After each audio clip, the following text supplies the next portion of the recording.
एक बार बच्चे जरूर सुने आपको, ताकि उनका भी थोड़ा सा आध्यात्मिक की तरफ रुझान हो। तो प्रश्न क्या है? बच्चों को लाए कैसे? बच्चों को लाए कैसे? तो बच्चों को लाए कैसे? तो इम्पोर्टेंट है कि बच्चों को समझने का प्रयास करें, आपको समाधान मिल जाएगा। उनसे संवाद करें, उनको श्रवण करें और उनको समझने का प्रयास।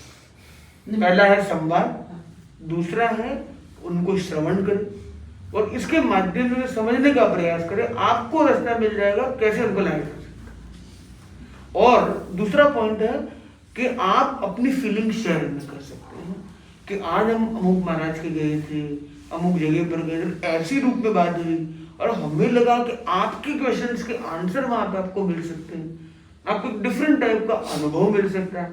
जब आप अपने अनुभव को किसी को शेयर करते हो तो उस अनुभव की प्रेरणा उसको भी मिल सकती है। ज्ञान का अपना एक लिमिटेशन है, अनुभव अपने आप में एक बहुत अलग लेवल पर ले जाता है।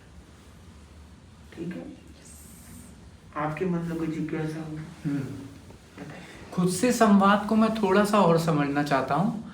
खुद से संवाद को मैं जैसे देख रहा हूँ उसमें मुझे ये आ रहा है कि खुद से संवाद का मतलब ये तो नहीं कि जब मन चलता है तो वो क्या, क्योंकि मन चलना से दूरी बनाना मैं समझता हूँ, जो मन है उसका साक्षी होना मैं समझता हूँ, और मन चल रहा है जैसे। अब जो खुद से संवाद है वो बात मुझे कनेक्ट तो हो रही है, फील तो हो रही है, मज़ा तो आ रहा है उसे सुनने में, लेकिन प्रश्न ये उठ रहा है कि क्या वो मन का विचार तो नहीं बन जाएगा, मन का मंथन ना हो, तो वो यहाँ थोड़ा कॉन्ट्रडिक्शन हो रहा है।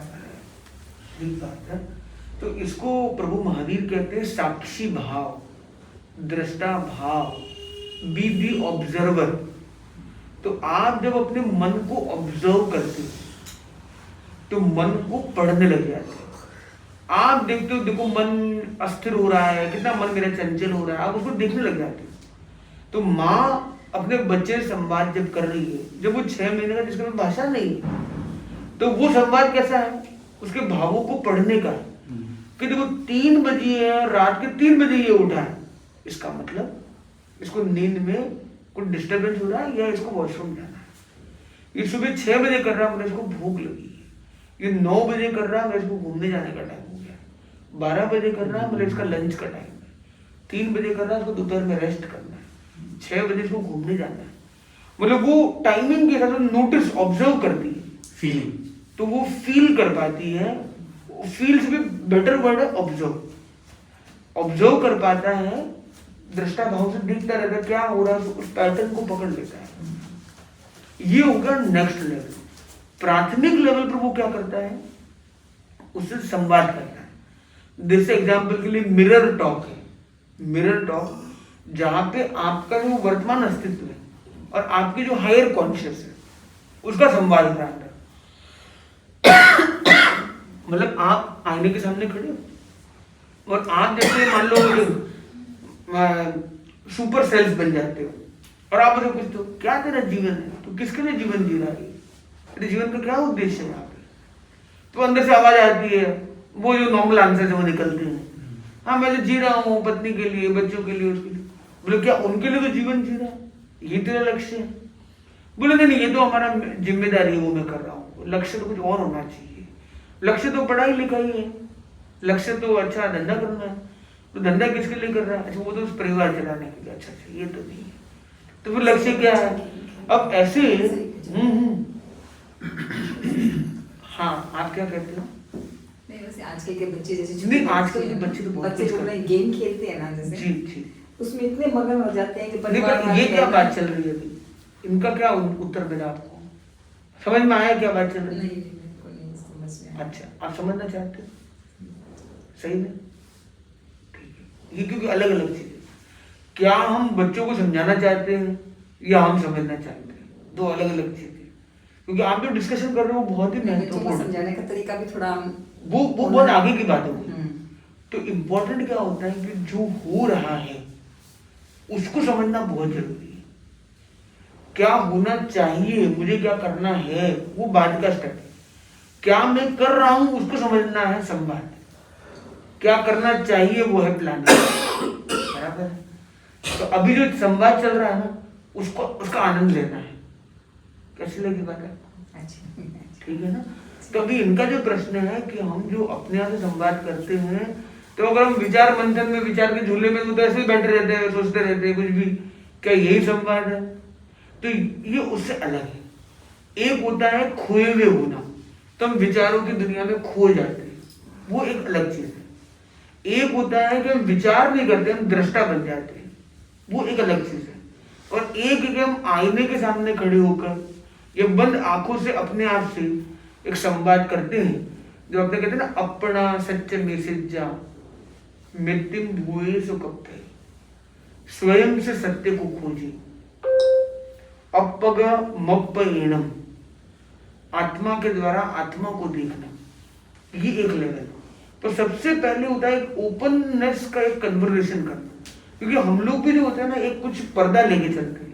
हम अपने आप को भाई मैं बड़ा हूं, हम उसके अलग दुनिया में चलते हैं। अरे मैं तो माँ हूं, तो वो माँ की भूमिका में चलते रहते हैं, कभी पिता की भूमिका में चल रहे हैं। जिसकी जो जो भूमिका है समाज में, कार्य की भूमिका या रिश्ते की भूमिका, उससे निकलकर हम अपने आप को देख ही नहीं पाते। तो एक संवाद का तरीका है कि इन सारी भूमिका, जो बाहरी भूमिका है, उनसे निकलकर अपने आप के साथ कुछ लम्हे बिताना, ये हो गया उसका मुख्य प्रयोजन। उसको करने के तरीके में जैसे आपने, जैसे सुकरात जो था, उसने क्या एक डायलेक्टिक मेथड पर काम किया। तो उसमें वो क्या करता है, वो जाके आपसे पूछेगा सुंदरता क्या है, तब वो सुंदरता ऐसा दिखता रहा, बोले क्या ये सुंदर होगा, ये गुणों से सौंदर्य होगा? बोले नहीं, हाँ गुणों से सुंदर होना ज्यादा पड़ेगा। सुंदरता मतलब बाहर में, शरीर में है या आत्मा में? बोले नहीं है तो वो आत्मा में। मतलब वो आंसर नहीं देता है, पर वो प्रश्न पर प्रश्न इस तरह से मोटिवेट करता है कि आदमी अपने आप आंसर तक पहुंच जाए। वैसे ही हम स्वयं से संवाद करते हैं और अपने आप से ऐसे प्रश्न करते हैं, क्या मेरे जीवन का मंजिल ये है, क्या मकसद ये है? बोलते नहीं ये तो नहीं होना चाहिए, अंदर से जवाब आएगा। फिर क्या होना चाहिए, अपने आप से पूछ रहे क्या होना चाहिए, फिर अंदर से एक और जवाब आता है, फिर एक प्रश्न आता है, फिर एक जवाब आता है। और करते करते करते करते करते डिडक्शन होते होते होते हम अपने आप पहुंच जाते हैं सत्य के एक अलग पहलू पर। यहां तक तो शब्द की यात्रा होती है, फिर उससे आगे होती है एहसास की यात्रा। तो साक्षी भाव से देखते रहते हैं, बादल आते हैं चले जाते हैं, बादल आते हैं चले जाते हैं, विचार आते हैं चले जाते हैं, धीरे धीरे धीरे उस आनंद की अनुभूति की तरफ हम जाने लग जाते हैं और स्व को समझने की दिशा में आगे बढ़ते हैं। पर इसका कोई शब्द नहीं है, क्या बताओगे मैं यहां पहुंच गया, पर ये अनुभव है वो अनिर्वचनीय आनंद तक का है। मतलब जिसको शब्द से आप बयान नहीं कर सकते, उस आनंद की यात्रा पे आप चल पड़ते हो और आपके अंदर की क्लैरिटी इतनी अच्छी हो जाती है। क्लैरिटी, प्योरिटी, श्योरिटी, हर चीज इतनी अद्भुत हो जाती है, क्रिस्टल क्लियर हो जाती है। कोई भी चीज का आपको निर्णय लेना इतना क्लियर हो जाता है, आर पार क्लियर। जब आपके अंदर वो जो मी टाइम है वो अच्छे से हो जाता है, जो आप प्रभावित होकर जो काम करते हो वो हट जाता है, जो करते फिर वो बड़े भाव से करते हो। तो स्वभाव दशा की यात्रा, ठीक है। ये कुछ थोड़ा अध्यात्म का विषय है। आपके मन में कोई प्रश्न? वही क्या मतलब, जैसे अपने कहा ना आनंद की बात, तो आज का आदमी क्या है कि सुख सुविधा में जी रहा है, आनंद के अंदर तो इसका ध्यान ही नहीं है समझिए। जबकि आनंद में रहना, आनंद तो बहुत आनंद ही है ना, सुख सुविधा में आनंद में तो बहुत फर्क है। आदमी सुख सुविधा और आनंद को एक ही समझ रहा है समझिए। तो उसके लिए क्या होना चाहिए, क्या करना चाहिए? तो आपके प्रश्न में उत्तर है बीच के जो परिवार में भी जो समझिए आज समाज में मैक्सिमम जो पार्ट जो है ना, उस सुख सुविधा के अंदर में दिन दिन बढ़ रहा है। आनंद के जीवन में, आनंद लेने के जीवन में उनका ध्यान नहीं है, तो उसी में उसको आनंद समझ रहे हैं। आनंद तो भीतर का होता है, आनंद तो भी अलग चीज है। तो उसका मतलब एक बहुत बार मन में आते हैं लोग भी, ज्यादा सुख सुविधा में ये सुविधा चाहिए, ये चाहिए, ये चाहिए, ये चाहिए। आज आदमी पैदल चलता है, वो साइकिल चले, स्कूटर में चले, ये चले, वो चले, वो गाड़ी रखे, वो गाड़ी रखे, तो ये गाड़ियाँ रखी फ्लाइट में जाए तो चार्टेड फ्लाइट करिए तो जो मतलब वो सुख सुविधा का पार्ट हो गया। अब आनंद के पार्ट में भी तो जाना चाहिए ना आदमी को। आनंद किसमें है उसको उसको उसी में आनंद लगता है। हमारे पास एक गाड़ी नहीं 4 गाड़ी है तो 10 गाड़ी है तो या चार्टर्ड फ्लाइट है तो उस पार्ट में भी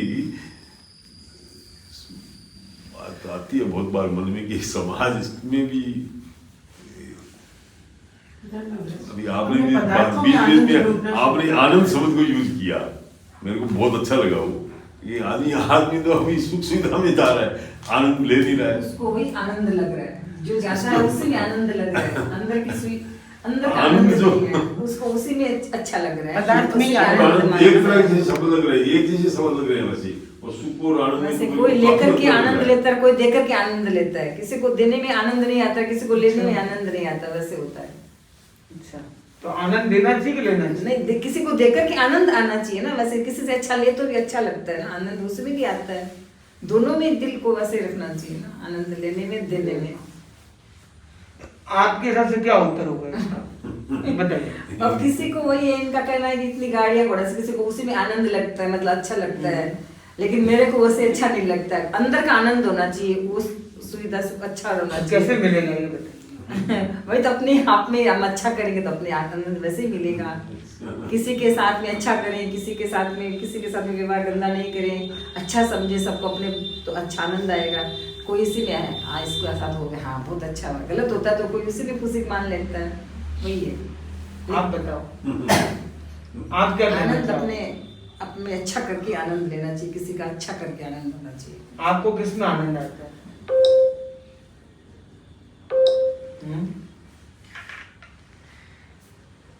आपको आनंद आता है, लाइफ में नहीं आता? कैसे आता है? आप क्या करते हो? किसी का किसी दुखियारे का दुख दूर करने में आनंद ज्यादा आता है। हाँ, किसी को खिलाने में आनंद ज्यादा वही किसी को करने में जल्दी से आनंद ये आता है। भी कर सकते हैं। हाँ, हाँ। आप कुछ कहना चाहते हो?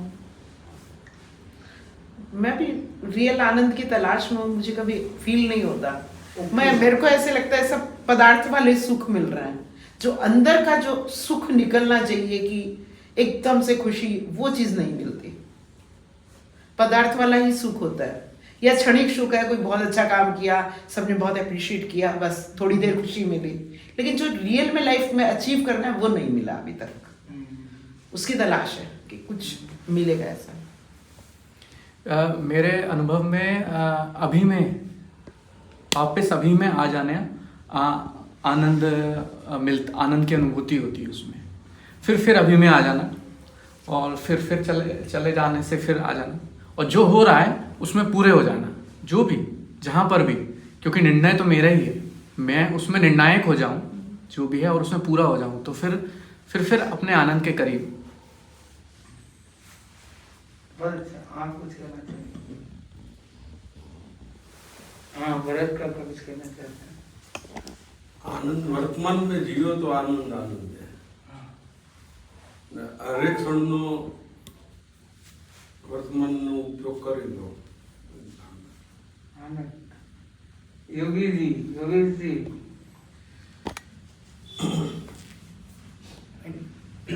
enjoy every moment। I mean, इस सुख दुख के मेंटल माइंडसेट है, जो भी परिस्थिति को एक्सेप्ट करके एंजॉय करोगे तो लाइफ इज फन। हाँ, आप कुछ कहना चाहते हैं? अपनी इच्छाओं की पूर्ण होती है, वो सब बाहर का आनंद है। हाँ, भीतर में का सामायिक की क्षमता का सामायिक करो। अगर मेडिटेशन करो तो भीतर का आत्मा द्वारा आत्मा देखने का एक आनंद होगा, वो जो परमानेंट रहेगा। और कर्मों की निर्जरा होगी वो बोनस में। ऐसा मेरा मानना है। मेरे आनंद जो है ना, ये आध्यात्मिक और धार्मिक से जुड़ना चाहिए, उसमें थोड़ा लगाव रहना चाहिए। उसमें जो है ना वो आनंद की प्राप्ति होती है। जैसे भी माता जी या जो मतलब जो भी उसमें जो जुड़ाव भी रहना चाहिए, 20% भी हो 15% हो, उसमें एक तो अलग तरह का आनंद आता है। जैसे आप लोग से संतों से जो जुड़ते हैं हम लोग, तो ये जो धार्मिकता और आध्यात्मिकता में जो जुड़ना है ना, इसमें एक अलग तरह का आनंद मिलता है। जितना हम लोगों को घर के माहौल में यदि देखें तो एक इसमें एक अलग तरह का आनंद मिलता है कि इसमें अपने को अच्छे संस्कारों का जो निर्माण है ना, वही एक आनंद है। संस्कार जो परिवार में मिलने चाहिए वो आनंद से ही मिल सकते हैं। ऐसे आचार्य तुलसी तो कहा करते थे कि हमारे मेरे को खुद का सुना हुआ है, वो कहते थे कि आप परिवार में कितनी भी संपत्ति छोड़ देंगे उससे परिवार नहीं चलने वाला है। और आप में उनमें बच्चों में यदि अच्छे संस्कार दे दिए ना तो वो आपकी बहुत बड़ी संपत्ति है। नहीं तो आपका कितना भी अरबों का खजाना भी जो है वो एक दिन में भी 10 दिन में महीना में लौटा सकता है। यदि आपने संस्कार छोड़ दिया तो पीढ़ियों पर पीढ़ियां आपकी जो है आगे से आगे अच्छी होती रहेगी। तो वो जो है एक आनंद जो अलग आनंद है। आप क्या कहना है? अच्छा, आप में से कौन जानना चाहता है? सब जानना चाहते हैं। आनंद में मजा है, वो सुख में नहीं है।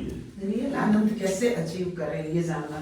तो कोई विचार अवशेष रह गया तो पहले बता सकते। तो एक यात्रा कर रहे हैं, यात्रा के अलग अलग पड़ाव पर हम सब लोग हैं। सब लोग एक सी स्थिति में हो जरूरी नहीं है।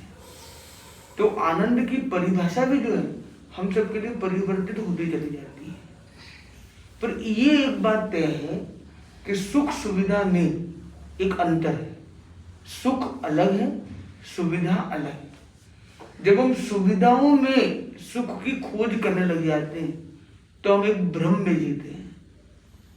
हमें कोई सुविधा मिली, साइकिल की सुविधा से मोटरसाइकिल की सुविधा बड़ी भी हो सकती है कुछ मायनों में।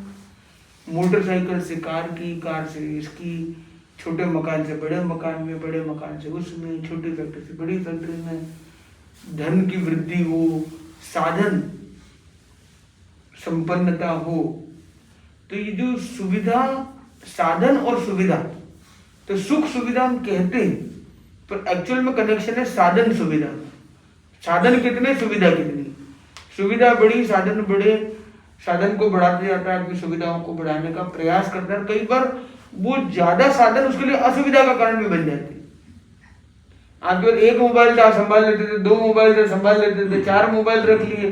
अब कौन से मोबाइल से किससे कौन सी बात करनी है वो बड़े वो चक्र में फंस गया। अब पासवर्ड लगाया तो लगा सुरक्षा होगी, बोले पासवर्ड भूल जाए तो और बड़ी असुरक्षा होगी।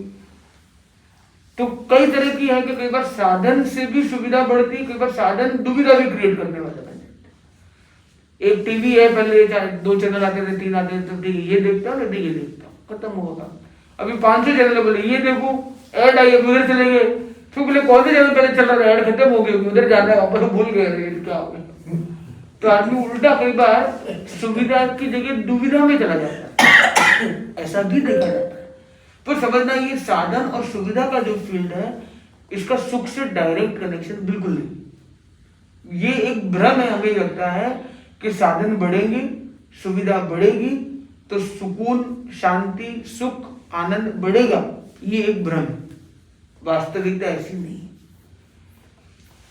दुख का अभाव ये सुख की एक परिभाषा है कि जितना जितना दुख का अभाव होते चले जाता है उतना उतना सुख की अनुभूति करता है। ये एक तरीका है देखने का।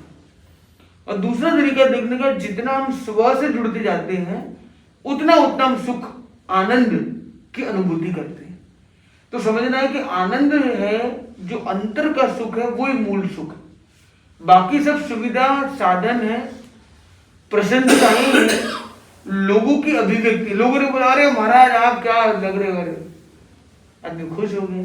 वो बोला अरे बहन जी आपने क्या भाषण उस दिन दिया था, वो आपका तो वो अवार्ड मिला, आप बहुत खुश हो गए, सर्टिफिकेट मिला, अवार्ड मिला, ट्रॉफी मिली, प्रशंसा मिली, क्रेडिबिलिटी मिली, रिकॉग्निशन मिला, एप्रिसिएशन मिला। तो वो जो एक टेम्पररी डोपामाइन की हिट आई, आपको एक सुख का आभास हुआ। तो feeling good is feeling happy और बीइंग हैप्पी में थोड़ा सा फर्क है। आप फील कर रहे हो कि मैं हैप्पी हूं, पर वो फीलिंग बहुत ही टेम्पोरल है, आती और चली जाती है। पर और एक बीइंग हैप्पी है, मैं खुश हूं। ऐसा नहीं कि खुशी आई और गई, पर खुशी का एक स्वभाव दशा में खुशी आ जाएगी कि प्रसन्नता ये तो मेरा स्वभाव, this my state, this is not a temporary state, it is my state of mind, it is my state of consciousness, ये मेरी आत्मा का स्वभाव है। उस दशा तक की यात्रा जो है वो किससे आएगी? साधन से नहीं आएगी, वो साधना से आएगी, वो बाहर से नहीं आएगी, सुबह से आएगी, वो दूसरे संयोगों से नहीं आएगी, वो प्रयोग से आएगी। हम सब ढूंढ रहे संयोग, अच्छे संयोग मिले तो मैं खुश हो जाऊं, ऐसा संयोग मिल जाए तो खुश हो जाऊं, और संयोग नहीं मिलते तो दुखी हो जाता आदमी। पर संयोग से खुश है ही नहीं आदमी, संयोग से आनंद का मार्ग प्रशस्त नहीं हो सकता कभी भी। इसका मतलब ये नहीं कि साधन नहीं चाहिए, आदमी को साधन भी चाहिए, सुविधा भी चाहिए, व्यवस्था भी चाहिए, ये सब चीजों की जो एक गाड़ी है उसको कहते हैं सक्सेस की यात्रा। एक होती सक्सेस, एक होती हैप्पीनेस। हमने दोनों को एक जगह लाने का प्रयास किया, इसलिए भ्रमित हो रहा है आदमी। सक्सेस भी मैं कर रहा हूँ मटेरियल सक्सेस, जो एक फाइनेंशियल ग्राउंड पर या करियर ग्राउंड पर, रिलेशनशिप ग्राउंड पर, तो जो सक्सेस के जो भी पैरामीटर्स है वो सक्सेस की गाड़ी अलग है, हैप्पीनेस की गाड़ी अलग है। हमें ये ध्यान रखना है कि हैप्पीनेस वो पैसेंजर है जो गाड़ी में बैठ के जा रहा है, सक्सेस वो ट्रेन है जो एक स्टेशन से दूसरे स्टेशन के लिए चल पड़ी है। तो हम जीवन में एक स्टेशन से दूसरे स्टेशन जा रहे हैं, पर अगर वो ट्रेन पहुंच गई और पैसेंजर रास्ते में गिर गया तो चलेगा क्या? जिस पैसेंजर के लिए पैसेंजर ट्रेन चलाएगी, अगर वो पैसेंजर गिर जाता है, आपने ट्रेन टाइम से पहुंचा दी, जल्दी पहुंचा दी और फास्ट पहुंचा दी, तुरंत पहुंचा दी, तो काम होगा क्या? और थोड़ा बहुत पैसेंजर लेट हुआ, थोड़ा बहुत ट्रैफिक बीच में सिग्नल का प्रॉब्लम आया, आधा घंटा लेट ट्रेन पहुंची, पर पैसेंजर को लेके पहुंची, तो कौन सी ट्रेन बेटर है? एक ट्रेन जो पैसेंजर जिसका गिर गया, छूट गया और ट्रेन पहुंच गई, टाइम से पहले पहुंच गई, और एक ट्रेन थोड़ी विलंब से पहले पहुंची पर पैसेंजर को लेके पहुंची। अच्छा क्या है? पैसेंजर को लेके पहुंची, वो पैसेंजर कौन है पता?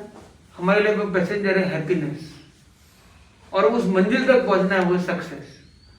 तो chasing success we should not lose our happiness, embracing happiness is must. उसमें सक्सेस जितने मिलता है उतना अच्छा, और उसके लिए हमें अंदर की यात्रा करनी चाहिए। उसका मंत्र है संवाद। हम संवाद को लाएंगे और जीवन में और आगे बढ़ेंगे, और आगे के लिए बने रहेंगे, जुड़े रहेंगे। ओम अरहम।